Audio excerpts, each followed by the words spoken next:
I really appreciate the opportunity to be here. Believe it or not, I am joining this conference from a different conference, and I'm actually in the lobby of the Hilton here where this other conference is going on. So can you hear me all right?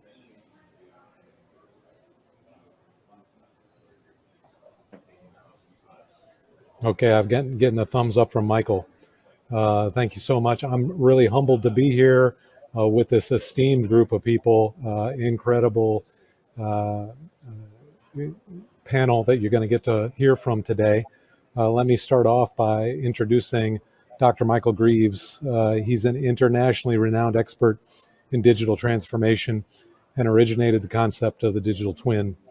His focus on virtual product development, engineering, systems engineering, and complex systems, manufacturing, especially additive manufacturing, and operational sustainment. Dr. Grieves have written the seminal books on product lifecycle management and seminal chapters on digital twins. In addition to his academic credentials, Dr. Grieves has over 5 decades of extensive executive and deep technical experience in both entrepreneurial, technology, and manufacturing companies. Please welcome Dr. Grieves. Then we've got Dan Isaacs. Dan Isaacs is a Chief Technology Officer in of the Digital Twin Consortium. He's responsible for setting the technical direction for the member consortium, liaison partnerships, and business development support for new memberships. Previously, Dan was the Director of Strategic Marketing and Business Development at Xilinx, where he was responsible for emerging technologies, including artificial intelligence, machine learning, defining and executing ecosystem strategy for the industrial Internet of Things. Prior to joining the Digital Twin Consortium, Dan was responsible for automotive business development and focused on automated driver and advanced driver assistance systems.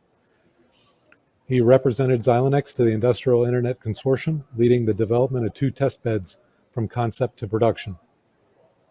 Combined, Dan has over 30 years of experience working in the automotive, industrial, military, aerospace, and consumer-based companies, including Ford, NEC, LSI Logic, and Hughes Aircraft. Dan has delivered keynote speeches, seminars, and served as a panelist and a moderator at world forums, the Industrial Internet of Things global conferences, Embedded World, Embedded Systems, FPGA conferences. He's a member of multiple international advisory boards and holds degrees in computer engineering, electrical engineering from Cal State, and a BS in geophysics from ASU. Please welcome Dan. Third, we have Michael Jansen. He's an impassioned building architect, urbanist, entrepreneur. He founded and led high-growth companies in the US and Asia for more than 20 years. He studied architecture at Yale and Cambridge. He's earned a Fulbright scholarship. He worked as an architect in the United States, India, and China. He's led Asia practices for 2 major international architecture firms before the age of 30. In 2004, Michael formed a major CAD business or building information management services company in India, backed by Sequoia Capital, which grew to over 500 employees in just 4 years, disrupting the global architecture profession. He's been featured on CNN, CNBC, and BBC in several major businesses, government, and architecture, engineering, and construction publications worldwide. He's received several awards for his work, including the 40 Under 40 accolade from Building Design and Construction. Finally, we've got Dr. Edmary Altamiranda. She has an undergraduate degree in systems engineering, specifically process control systems, a master's in control engineering, and a PhD in applied sciences intelligent control systems. She's held various positions within process control and automation in the petrochemical industry. She's applied artificial intelligence to process modeling, virtual instruments, and intelligent control systems, including autonomous process operations. Edmary was a principal engineer for subsea control systems with a wide experience on subsea control processing, covering all parts of the project lifecycle from concept select through to operations. She's worked numerous life extensions and research and development projects in the digital space. Since 2018, she's been an assistant professor and postdoctoral researcher in the control systems and artificial intelligence fields. She's currently a control systems lead for Technology and Research and Development at AkerBP. Edmary has been working on various research and development, technology projects, and joint industry programs with industrial and academic partners. Some of the current research and development technology areas she covers is subsea wireless communications, underwater vehicles and drones, subsea Internet of Things, alternative power sources, production optimization, field development, maintenance, and integrity. Please welcome all of our panelists. I'm quite humbled for this expertise that we're about to talk with today. I'm Mark Wrzyszczynski, your moderator. I've worked for Shell for over 20 years as a capital project manager in Shell Pipeline, in deep water projects, and in information and digital technology. I was a submarine officer and a nuclear engineer in the Navy before joining Shell. Most recently, I've been involved in deploying the digital twin to several of our assets around the world, which is probably the qualification that got me to moderate this panel. The format of today's panel session will consist of me asking some questions to the panelists that we've prepared. We'll get several perspectives on each question before moving to the next one. We'll save about 10 minutes at the end to take questions from the audience, so feel free to type your questions into the chat area. I'll try to keep up and direct those to our panelists. So let's get started with some grounding questions. I've noticed that the term digital twin means different things to different people. What does a digital twin mean to you? Michael, would you like to, Dr. Grieves, would you like to go first? What does, Sure. What do you mean when you say digital twin? Well, so I am not a big fan of definitions because it's almost like you need to know what the definition is before you understand it. And so I liken the digital twin to the old parable of the blind man and the elephant, that sort of depending on what part of the elephant they described, they called it different things. So the guy touching the tusk thought it was a spear. The guy handling the side of it said it was a wall, and the guy at the tail said it was a rope. And so I think you can get kind of caught up in terms of trying to define it. So it really is dependent on the use case. So I look at this fact that information is a replacement for wasting resources. And in the physical world, you either have all of the product or none of the product. And in the virtual world, where we want to move our work into, you can basically have granularity and have parts of the product, if you will, that you can't have when you're looking at the physical product. So I think this whole idea is kind of twofold. One is what can information do to create value for you? And then secondly is, how do you basically take that value off the product and represent it in a form that you can create that value for? So I don't think it's so important to understand exactly this is what a digital twin is, because I don't think that exists. I think it's driven by what use case you want to use information for, and can I trade off bits for atoms in order to basically be able to do things more effectively, efficiently, and cheaper. In fact, at NASA, there was a joke, faster, better, cheaper, pick two. I think with the digital twin, we can pick all three because we can use information to obtain the aspect that we're looking for. What the key thing is that can we do predictions with this? And the prediction doesn't track reality.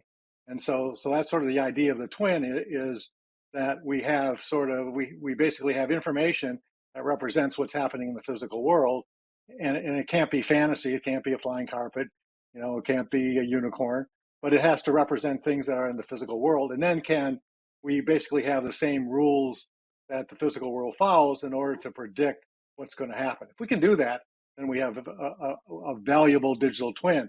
Doesn't have to be geometry. In fact, it doesn't even have to be tangible. We can have digital twins of processes. I've seen digital twins of exploration systems, of monetary systems, of manufacturing systems.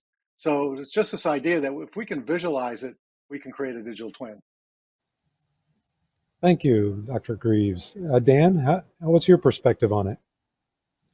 Yeah, I think that following in on what Dr. Grieves is saying, the consortium started out with really understanding what are the foundational elements of a digital twin. And that really is a virtualization of a physical entity and or process with some given level of synchronization at a given frequency. So that's really what's referred to as the twinning rate, with a requisite level of fidelity. So you have the precision, the accuracy, as Dr. Grieves was saying, it can't be a flying carpet, right? And so looking at those foundational elements, that really serves as being able to ground the understanding of what a digital twin encompasses in those specific areas.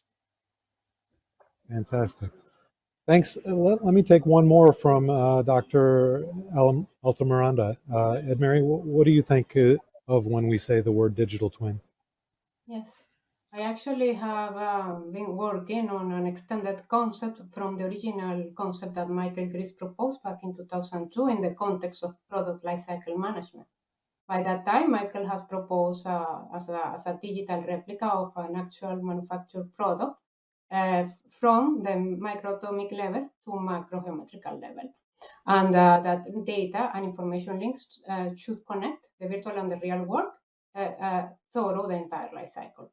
I actually took that foundation to extend that concept to asset lifecycle management context, because this is what we operators in oil and gas do with our assets. We need to have that. We have to manage the life cycle of our assets, and our assets are made of systems, and systems are made of subsystems and products. So that concept fit perfectly, in my opinion, at product level, and can be extended, federating products into system into system of systems, and for us will be facilities and fees, and they can be federated into assets and assets into businesses. And for me, the original concept that Michael proposed back in 2002 is completely relevant, including all the taxonomy he defined: prototype, instance, aggregate, environment, where this integrated multi-domain physics application to operate the digital twin. So it's applicable for any domain. It's applicable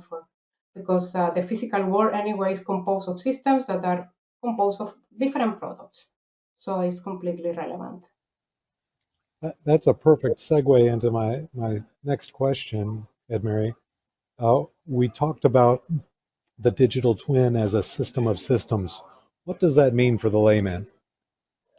Yes, I think first we have to understand what, I agree also on what is a system. It's the same with digital twin. Everybody, you look for system, everybody has different definitions, but at the end, you can have generic definitions as telling, okay, this is a combination of parts and elements that together exhibit a behavior or a meaning that they don't exhibit individually, right? So then a system can be conceptual or can be physical. And when it comes to system of systems, and then we go a level of abstraction. Yeah. So then we have to, it's a collection of systems that when they are put together, we can pull their capabilities to create a greater system with better capabilities and performance and robustness that actually the individual sum of the individual systems that constitute the SOS. So in the concept that at least I have been working, where we can federate products and system twins, is very relevant to consider this context and see that, okay, when we talk about a digital twin as a system of systems, if you're planning to federate the twins, because we have many suppliers that will deliver many systems to us, and they will have individual developments of the digital twin. And we need to federate them, and we need to make them work together and achieve goals, not fragmented goals, but the overall goals that we want to have for the asset. So then I think it's, in my opinion, very relevant, the consideration of system of systems for complex digital twins. It sounds like interoperability is going to be absolutely key to creating that system of systems, because undoubtedly those systems are going to come from different vendors. Michael Jansen, you want to expand on that, or what are your thoughts around the system of systems? Well, urban digital twins certainly are focused on helping to optimize the interplay of systems, which I think is critical for digital twins. So in urban systems, we have transport systems, we have building systems, we have all kinds of things happening at the same time, pedestrian systems, city management systems. So the ability to look at this data in a common framework and then be able to run analytics to tell us not only what's happened, but what can happen, I think is critical. And what makes digital twins in large environments difficult or complex environments is simulating the interplay of systems that are in themselves moving in real time. That gets challenging, but it's very achievable today, using ML and AI. So, in fact, cities are a great playground for systems of systems, kind of digital twin projects and experiments, in fact. Oh, thank you very, very much. We'll move on. Dan, you told me in our prep that market forecasts are projecting the value of the digital twin market to exceed $60 billion by 2027 and over $100 billion by 2030. What does the future of the digital twin look like for the oil and gas industry specifically? Mm-hmm. I think it from what we've seen today and heard today throughout, really it's the future is extremely bright. We've seen applications, areas where digital twins are being used across every different aspect of the life cycle of a digital twin, as Edmary was describing, right, the asset itself, but also looking at it from an overall perspective and understanding the different use cases. And, within the consortium, we have that breadth, that depth, that level of expertise across not just the oil and gas area, but across many different segments, what we call our different domains, and areas from those different domains now being used within these different working groups. And in fact, within the oil and mining, we're actually going to have a major oil and gas company joining the consortium. That'll be coming up in the next couple of weeks, so stay tuned for that. But we continue to see just an incredible number of different types of applications and use cases across these areas, and we will continue to see that as we see the new areas. We have a new group that's forming around alternative resources, and looking at using alternative resources to generate energy, to generate electricity, to be able to then use to create things like green hydrogen. So now we're looking across that entire spectrum from the origination or the generation, the distribution, and then the consumption. And we see that across major areas within our different working groups and how those aspects can be leveraged within each different association of these groups.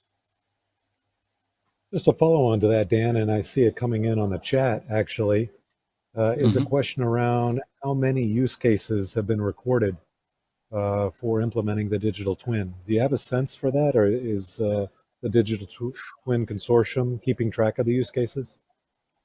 Yeah, I would say I'd turn that back to Dr. Grieves, just because he has been involved in this from day one as the father of the concept of digital twin.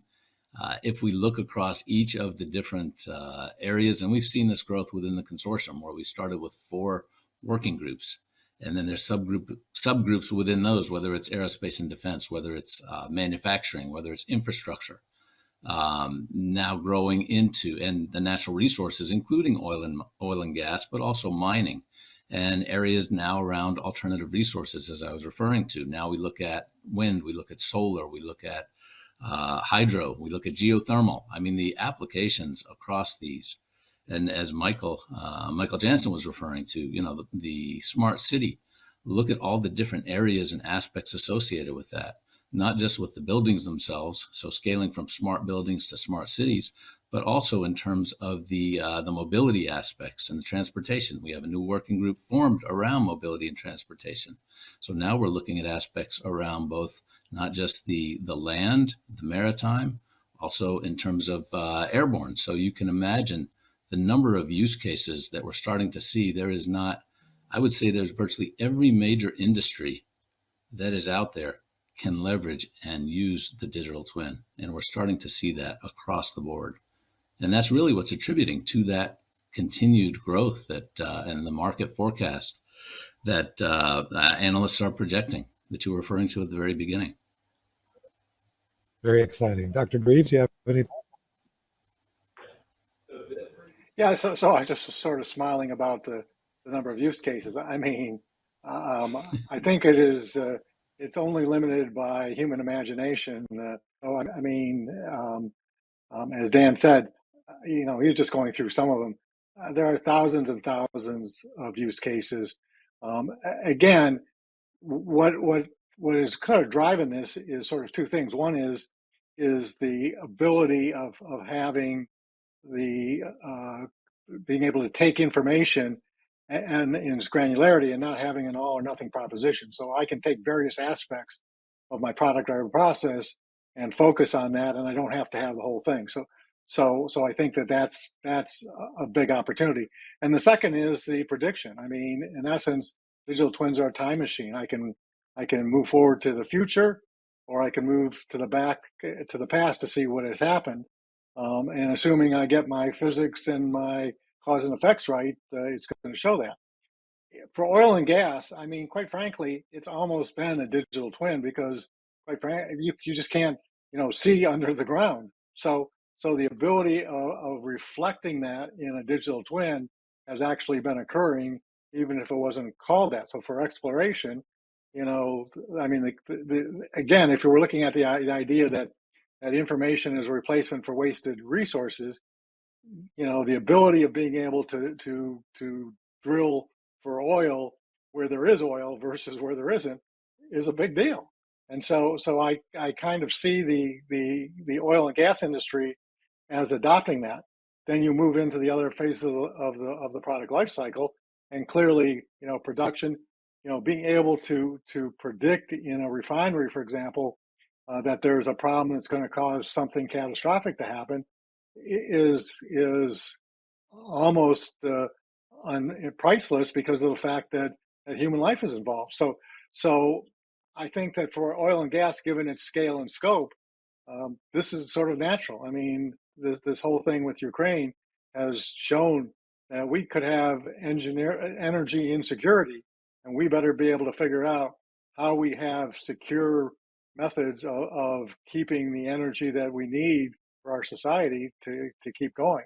So I think oil and gas is clearly a big user of digital twin capability, and the use cases are just over and over.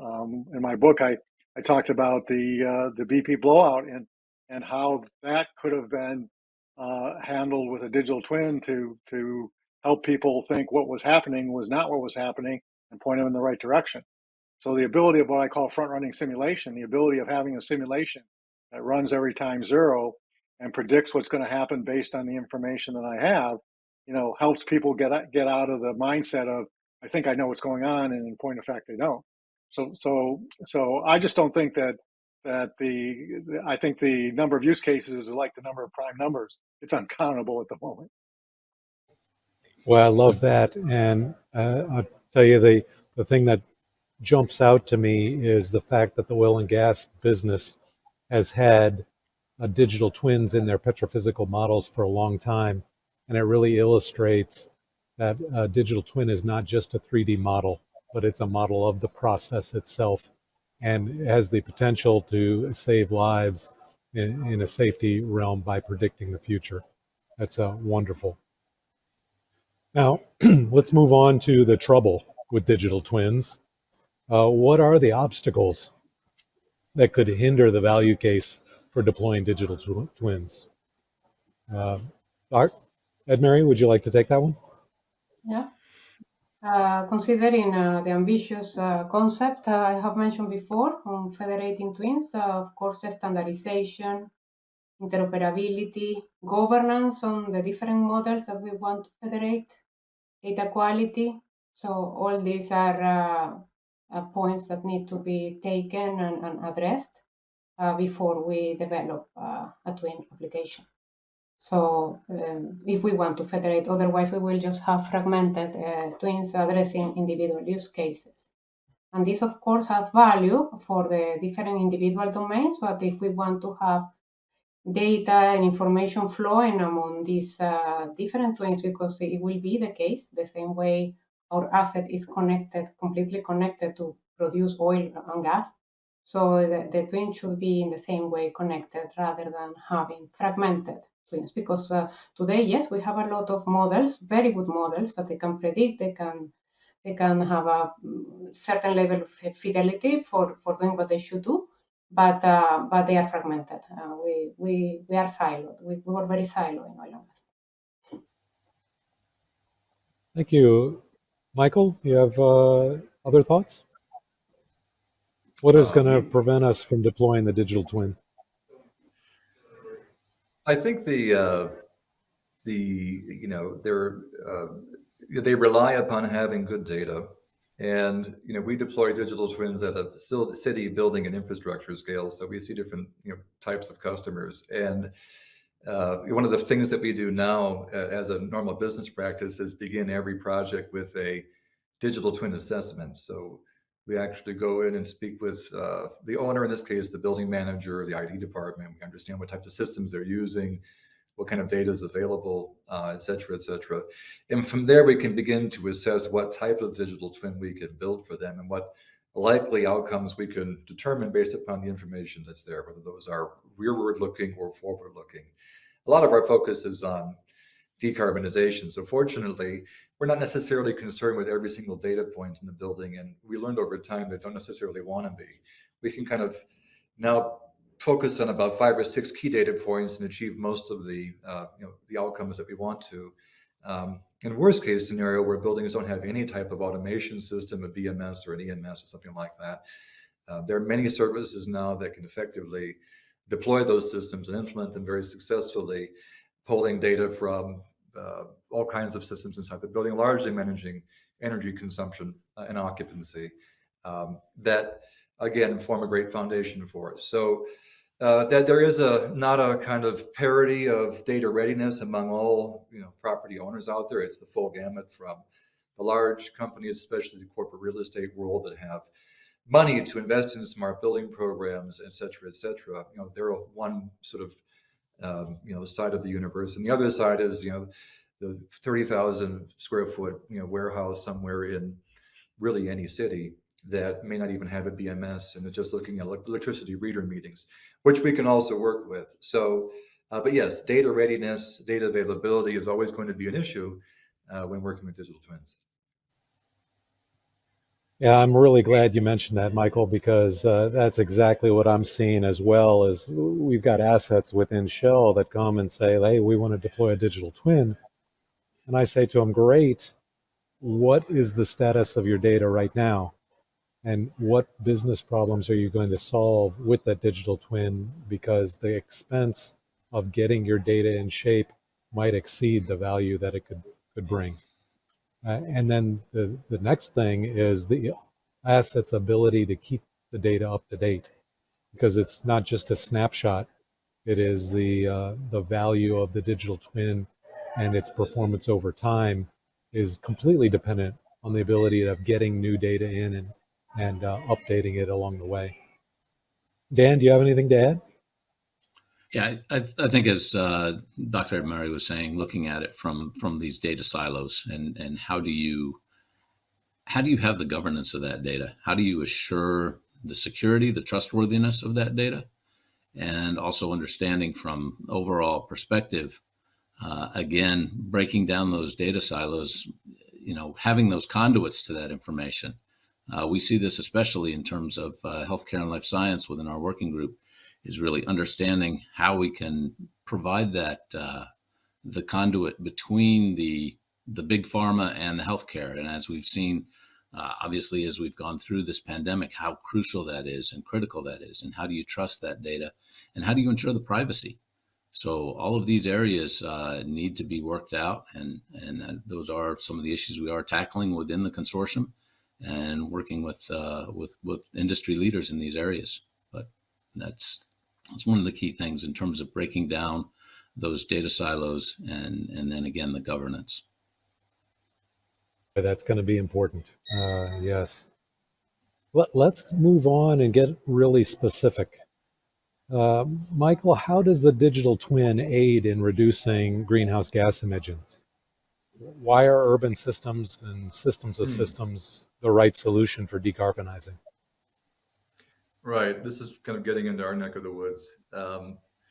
Decarbonizing buildings, cities, infrastructure, or enabling urban energy transition, actually, is what this is all about, is a complex process. And just focusing on buildings themselves, there are multiple things that one needs to do over time. It's not really a switch that you can kind of flip.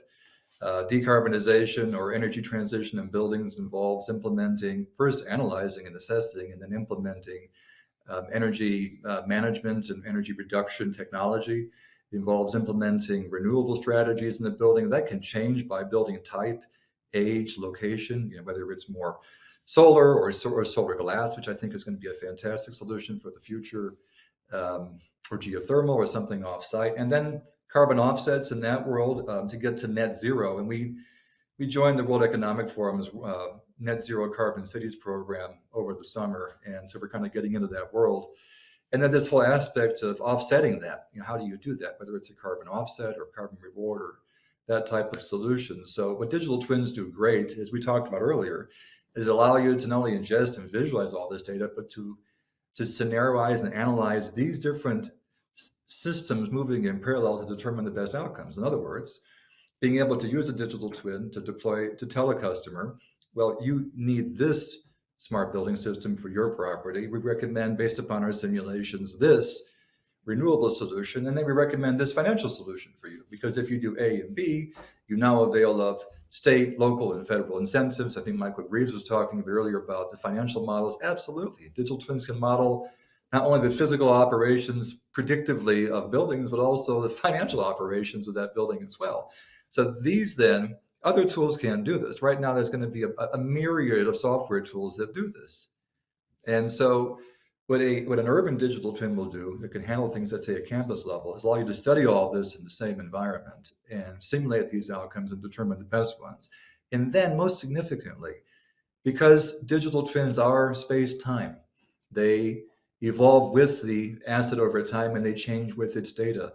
You can then use those same digital twins that have all this data to track the performance of these assets and then make adjustments on the fly as situations unfold. I was speaking to the head of the Illinois Green Alliance the other day, and there are 12 net zero buildings under her control in Chicago, and 6 of them were not net zero a year later. That's a big problem. And the reason they weren't net zero is because they didn't continue to perform despite the predictions. So now she's looking at digital twins to help continuously monitor so they can adjust on the fly and make sure that they are able, because as you know, buildings have to be certified every year net zero. So digital twins are actually the perfect tool for managing and accelerating energy transition. I think if we did this in the top 100 cities in the world, we can get to net zero global by 2035.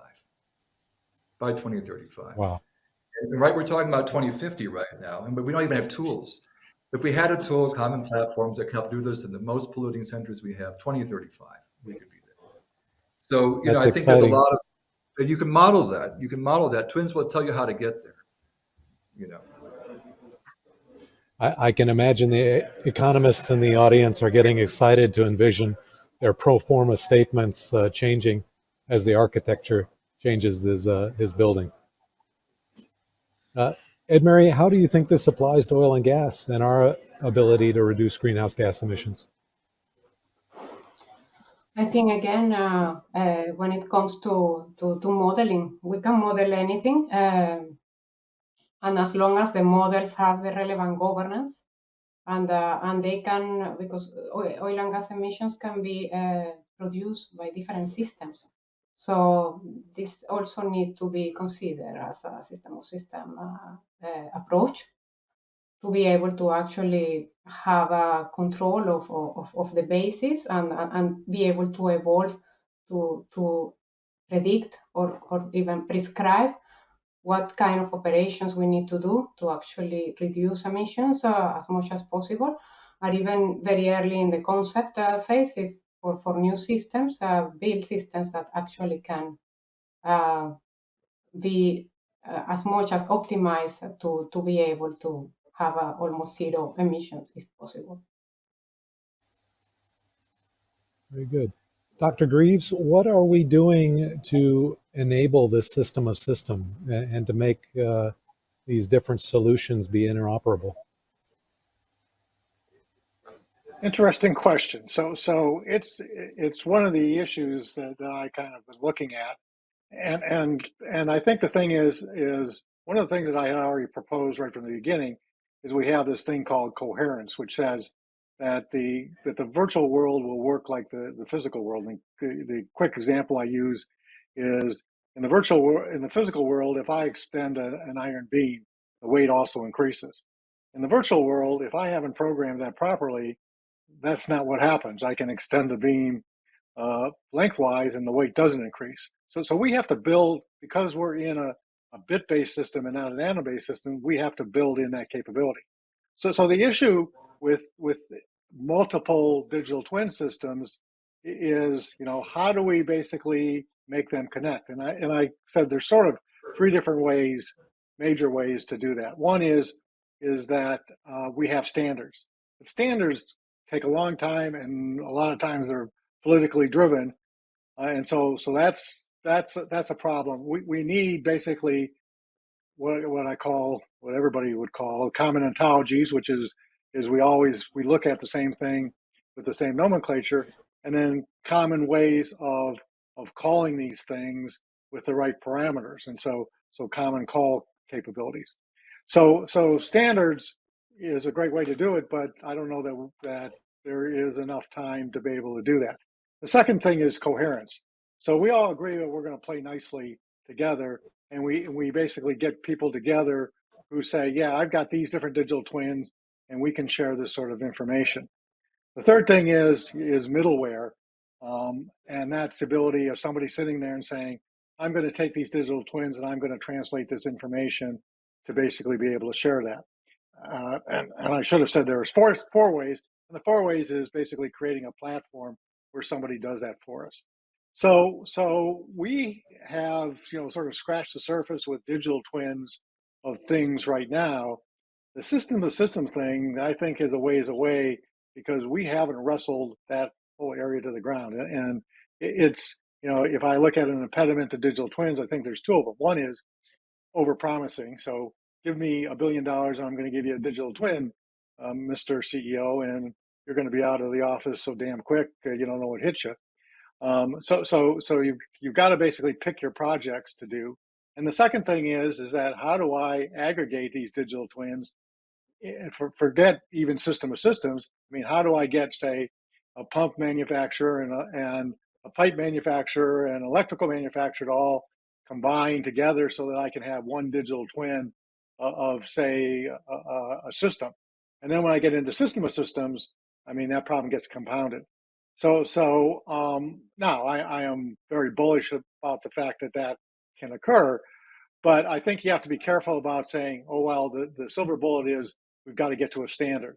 I just think that's tough to do. Now, Dan's Digital Twin Consortium, where you get people together for what I call harmonization, I think is a far, far better approach at the moment than relying on the standardization capabilities. Interesting. Michael, would you like to tell us a little bit about your Clean Cities, Clean Future campaign and how that relates to oil and gas? Yeah, sure. We specialize in providing urban digital twins, and those usually mean doing large-scale digital twin projects that may be an entire city, but also parts of cities, airports, seaports, downtown urban core regeneration projects, that kind of thing. So we launched an initiative to collaborate with cities and their local green building authorities to deploy our core product, Smart World, in various cities, and then customize elements of it to work with local building owners. So the idea is that the master digital twin of the city, if you will, identifies decarbonization opportunities using data of greatest priority, and then we work with those building owners in the city itself to decarbonize one building at a time. So where the project is at is that we have the first few buildings in various cities now in the process of building the twins. Those are in New York City, in Las Vegas, in Phoenix, and now in Los Angeles. Los Angeles is a major downtown public building, a very large building actually. In Phoenix, it's a 30-story building downtown also, so fairly significant. And the goal here is to, we're talking about standards and all. I think what's needed is common frameworks and common conversations. So the purpose here is to put the technology out there and to encourage users to then develop what they want to with it at a civic level. So we have users that are from, in the case of Phoenix, the Arizona State University or the city itself that are building applications to suit their needs. And then we are focusing very specifically as a business on the business of decarbonization. And what we do uniquely well in decarbonizing buildings is leverage digital twin technology to automate that process. So it's going well. The idea is by the end of the year, we'll have about 10 cities now, maybe 15 to 20 buildings up and running and be able to predict outcomes from those buildings. For lucky, be 100 cities in another couple of years and 300 after that. So we think this was needed, it was needed to put something out there to really push the conversation forward, because what we saw happening was this good old-fashioned tug of war you see in the software industry, GIS pulling BIM and then game engines and all this kind of stuff, carving territory. And I've been seeing this in my career for 30 years, and I felt there was a need for one common, at least visual language with a common visual language. People talk about how do you make a standard? Well, two things we agree upon, color and virtual representations of things that we recognize. So we can take very complex machine reads from a building, turn it into a color. And we don't have to make you read a spreadsheet. We'll just put it on a building that you recognize. So we're trying to reduce all this really real complexity. And I think people don't understand what visualization means. It's not about putting a 3D model out there. That's wrong. Wrong. It's about expressing an entire new language of speaking about information visually. That's different. And that's what successful digital twin platforms can do. So we're learning right now how to express data in ways we never had before. Multiple data sets in the same thing, show predictions. As Michael said, show the change over time, to see that heat map evolving, as you can see the energy footprint of a city changing graphically in front of your eyes as you make changes. I think that visualization part has been really critical to our learnings with Clean Cities, Clean Future, and how we want to continue as a company. So thanks for asking that question. Oh, that's brilliant. So would you imagine or would you envision that an entire refinery would be modeled, and then that would allow you to focus in on a particular unit or segment of the refinery? Is that how Sure. it would apply to oil and companies gas? that do that. There are already companies that do that very well, and they're at the event that focus on digital twins for oil and gas assets, for example, right? And what I see happening is the urban digital twins and those oil and gas digital twins, as we say, coming together, systems of system twins. We already talk about a hierarchy of twins inside cities, the city twin, the building level twin, which is the architecture of the building, and then the asset twin, that's the operational information inside the building. So, if we can't get standards about certain things, maybe we can agree upon, as Michael said, ontology on some things, right? But yeah, I think it's a huge opportunity right now, and something we intend to do the most we can with. Great. So Dan and Dr. Grieves, what will the digital twin look like for a company like Shell or Occidental? Will it be one digital twin for each company? Or will it be one digital twin for both companies? Or will it be many digital twins within each company? So that's sort of a tough question to answer unless I know what use cases you're gonna do with it. So I mean, everybody sort of talks about this metaverse. At some point in time, this whole ability of saying, I go into this world where all my assets are, and whether it's an oil refinery or pumping station or an oil rig out in the ocean, I can basically move around and see that. So is that the ultimate? Yeah, I mean, I think that eventually occurs, but probably not within any of our lifetime. And I think that's fairly far out. I promised the Navy that in 2075 they can print aircraft carriers, but I'm not worried about them not being happy with me because they can't find me at that point in time. But so I think that's sort of the ideal way.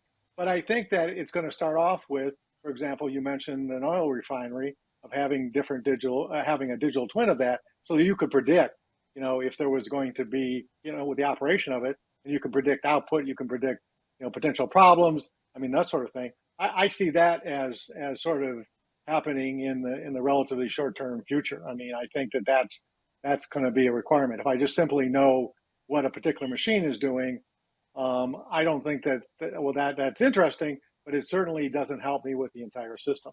So I see there sort of being islands of digital twins to begin with, and over time we'll connect those islands, in an entire virtual area. I mean, the key is we want to move work, since time immemorial, we've been doing work in the physical world. As soon as we had an idea, it had to be reduced to a paper or a model, a physical model or a prototype or something like that. The more we can work in the virtual world and trade off atoms for bits, where we have exponential decreases in the cost of bits and cost increases in the physical world, at least at the cost of inflation, this gets more and more attractive. So I see us having, digital twins of individual units, connecting those into islands of systems, and then entire system of systems over time. But I think it's going to be a decade or two before we start to see that thing. We throw artificial intelligence and machine learning into it, and I think that it gets a lot more interesting. But remember, we're at 54 billion transistors on a chip right now. By 2030, my estimate is 6 trillion. And by 2040, 120 some trillion transistors on chip. So we're going to have amazing computing capability that we're going to be able to deploy to this. And certainly from the predictive standpoint, we're going to get better and better and be able to handle more complex systems. If our systems don't predict, they're going to be relatively useless. So the whole idea is, can these systems predict what's going to happen in the future? That's a perfect segue into my question, and I was going to take it to you, Dan. How is artificial intelligence and machine learning going to affect the digital twins? Oh, I think we're already seeing that affecting now. I don't think it's a matter of how, it's occurring right now. We've going back to one of the points that Dr. Grieves was saying, it's really understanding what job are you hiring the digital twin for, and what are the capabilities that are necessary. If you're looking at purely just condition monitoring, you don't necessarily need the machine learning or the artificial intelligence. But as you get to that point where you are looking at predicting, as the chair of our steering committee, Bill Rue, states, the digital twin provides you a crystal ball, and you can run billions of these different types of scenarios to predict. You're using now machine learning, artificial intelligence to be able to understand, these systems become, and data has become extremely complex, and all the different sources that you have. So the digital twin provides you that way to manage that data and provides you the decision support from a holistic perspective. Using historical data, you're looking at situational intelligence or event intelligence, situational awareness, to be able to simulate with the highest confidence, because of that holistic understanding and perspective, the highest confidence in terms of predicting what that outcome is. So we're already seeing that. Some of our members have already implemented systems in virtual reality. They have their physical, they have the connection of the data through that. They're using high-speed communication links with 5G and even other aspects, and being able to use, for instance, neural networks in having trained the system in terms of quality control for looking at these different areas, and also machine learning in terms of looking, say, at a structure itself in terms of the integrity, say, of a bridge. Is that going to be reaching its end of life? Because you certainly don't want to be under it when that happens. So can you predict that? Absolutely, using machine learning. There are several programs running within the consortium combining machine learning, artificial intelligence, all these different aspects. So we're seeing that right now, and that can be leveraged across all these different types of use cases, depending again on what job you're hiring the digital twin for. What are those abilities or capabilities? We have just announced our composability framework, which is about, we released this in terms of a whole toolkit about how would you go about looking and creating or composing, defining those requirements for a digital twin in terms of the capabilities in a implementation, a non-implementation manner, a technology agnostic, as well as a architecture agnostic manner. And then look at those capabilities. Do I need machine learning? Do I need artificial intelligence? Do I need that high-speed communication? And being able from that standpoint, then look at the nature of the data. Do I have the data necessary to fulfill those capabilities that I'm looking to be able to address the job and meet the job requirements that I'm hiring that digital twin for? Well, we've just got a few minutes left here, and I do want to at least take one of the audience's questions. So we've got a question here from Pranav Tiwari, and it is, from a sustainability point of view, how do you see that the digital model of manufacturing assets is maintained with the periodic changes from turnarounds, capital projects, decommissionings, and upgrades? Edmary, you want to start that one off? Sustainability. I think everything starts with, as Dan mentioned before, we need to have some governance, because I have been specifically actually working when I have extended the concept. I have been defining different levels for the twin, and starting from descriptive, whenever it's a basic model or a model that can just describe the system, but not necessarily replicate the reality, but it should be able to have a monitoring of the data quality, monitoring of the performance of the model and the deviations of the model has respect to the reality, as well as the quantification of the uncertainty. And we have been defining some requirements for each level of the capability of the twin to be able to progress in time. As Michael said, it can take ages to evolve into a system of systems or into a sustainable twin for the future. But if we have the vision that we have that we want to have this federated twin, a system of systems where everything can be connected, that you can predict, that you can have autonomous functions, you start with that first, and you move next to the next level I have defined, for example, was at the diagnostic level, the integrated manner, that then when you are closing the gap between the reality and the virtual, and there I have proposed, of course, all the analytics that can be possible to address that, as connected to the previous question. So artificial intelligence start to play a role already when you need to do diagnostics and predictive and prescriptive analytics. Also, if in the future you want autonomous functions, either for embedded systems or, for example, for maintenance.